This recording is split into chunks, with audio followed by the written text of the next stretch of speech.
Welcome back to the conclusive part of my video that I was doing earlier. Topic: what are your plans for end of life, part 2. If you haven't watched the part 1, you can check my profile or the previous video where I discussed about what are your plans for end of life. Okay, but before I continue, have you subscribed to my YouTube channel? It's called Health Talk Queen 1. Health Talk Queen 1 is on YouTube.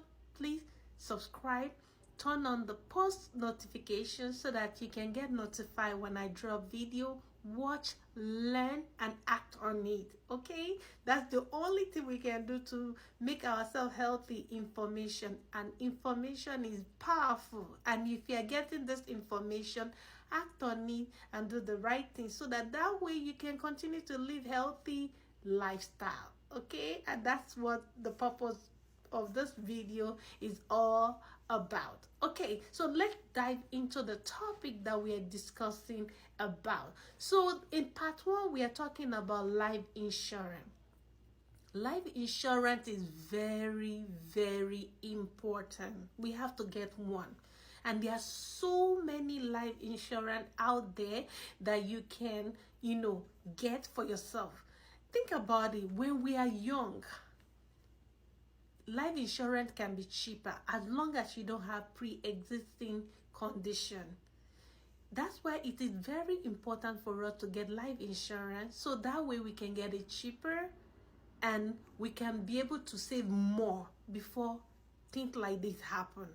Now, life insurance for end of life, if you have pre-existing, there's some pre-existing condition that you will have, like terminally illness that you might not even be qualified for if you have for this end of life. For funeral are getting very expensive. You don't want the situation whereby your loved one will be going out there, begging for money, and at the end people will be donating $5, $10. Fine, is money.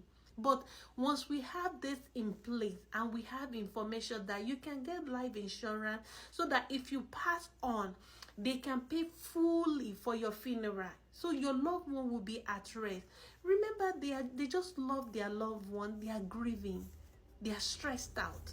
But with life insurance like this, their mind will be at rest and said, okay, you know what? My mom, my dad left this for me.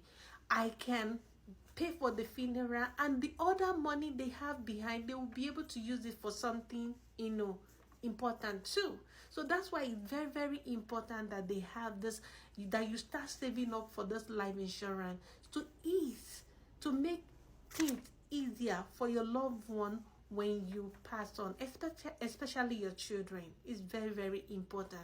So there are so many life insurance out there. Just look for the one that you are qualified for, the one that is affordable, that you can afford, and start as early as possible. You don't want to wait till you get older, because think about it, our body, once we started getting older, our body tends to deteriorate, and once it's getting down, illness can surface, and once this illness surface, our life insurance will go up. So you want to do it right now, so that even though illness surface, you already started, they're not going to increase your money. There are some life insurance that it will remain the same, they will not increase it regardless of the illness. So once you start, so now go out there, check on YouTube, ask family member which life insurance they are using, and you start today. Don't wait till tomorrow, because you never can tell. I talked about it in my previous video. COVID taught us different lessons that we are still learning from today, and part of the lesson is things can happen anytime. So we need, as we are discussing about end of life now, let's discuss about what we can put in place. And number 1, people call it plan B. I always say things like this, I call it plan A. Get life insurance, the one you can afford, that and then you can benefit from, and your loved one also can benefit on after you pass on, especially funeral arrangement. Okay, it's very, very important. So, and also the last one that I want to talk about is supporting system. What are the systems that you have to put in place when you pass on? Supporting system in terms of family member that will be able to take care of your children, especially when they are young, or if they are old.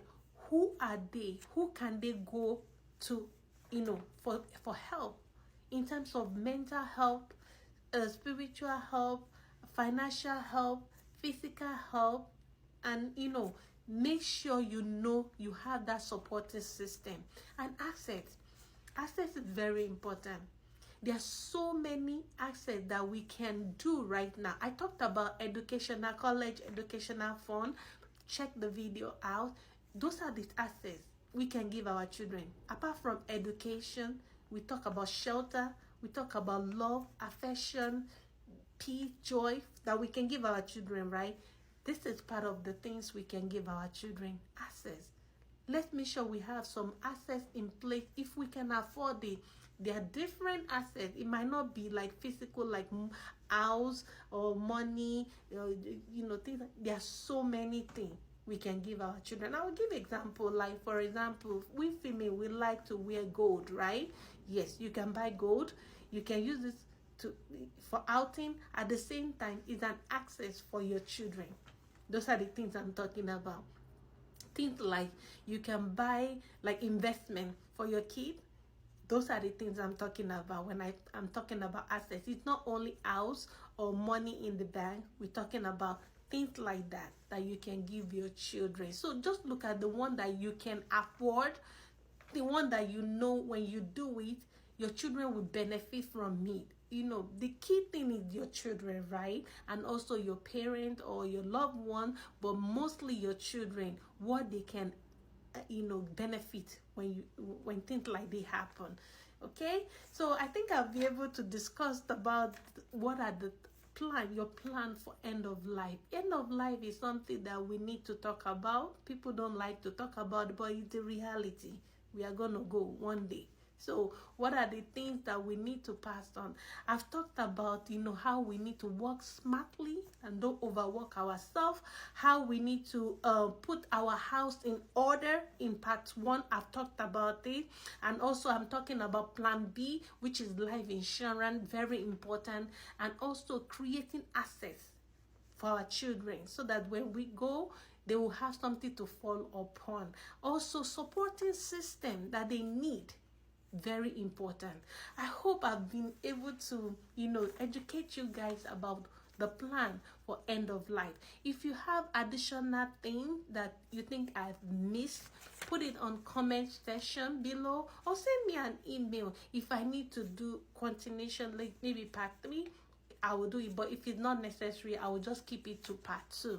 I hope you are learning from all my videos. Don't forget to look at all other video of mine that I've done for health tip and motivational talk and learn as I'm learning also. I love the comment that I'm reading. I love the feedback. Trust me, feedback to me is very important. So send me your feedback so that I can learn, I can do more. Okay, till I see you guys in my next video. I wish you guys safe week ahead and also enjoy the rest of your day. Till I see you guys, remain blessed and ciao ciao.